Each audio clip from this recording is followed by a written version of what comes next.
In September of 1862, Lincoln issued his preliminary proclamation that all slaves in the rebellious states be freed as of January 1st.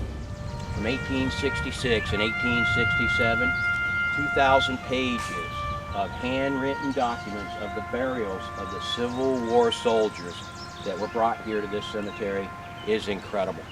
And the recruitment of colored regiments began in full force following the Emancipation Proclamation in January of 1863. So we're going to have a really special day today because there are 258 United States colored troops buried here in the cemetery. Men of African descent.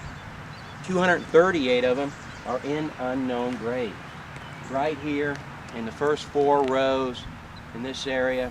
The United States War Department issued General Order 143 in May 1863, establishing a Bureau of Colored Troops to facilitate the recruitment of colored soldiers to fight in the Union Army. These men of color buried right here, I thought, they were segregated. They were segregated out. They put on the Union uniform and fought and died, and they were segregated out. But as I spent day after day researching and pulling up more documents, I found that all the men who died in the 1864 campaign are buried right next to each other, shoulder to shoulder. All the 136 United States colored troops who enlisted in July of 1865 are all buried right next to each other, shoulder to shoulder. All the 138 United States colored troops, the same. Comrade next to comrade. Here for 143 years, shoulder to shoulder. That's incredible. That is absolutely incredible. These United States colored troops became a regiment of the United States Army during the American Civil War and was composed entirely of African American soldiers. By the end of the Civil War, approximately 175 regiments of over 178,000 freed slaves were fighting during the Civil War to protect the freedom of all slaves. Today, in 2011, historian Brad Quinlan of NBC's Who Do You Think You Are television series has in his possession an amazing list of these fallen United States colored troops. After hundreds of years, we will witness as each soldier is identified, their personal journey is traced and their lives uncovered. Company B, he died of disease at Big Shanty in the hospital on August 6, 1865.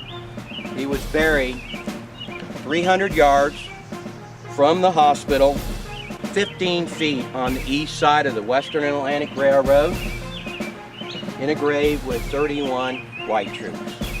His name is Charles Ganney, G-A-N-N-E-Y.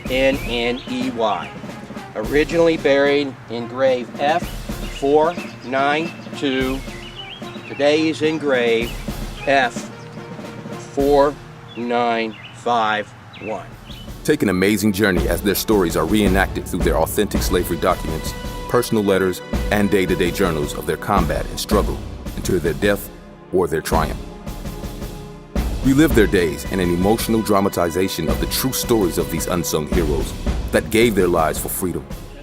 I'm here at Marietta National Cemetery, first of all, to pay tribute to those who have fallen before me, those who have fallen in defense of our nation.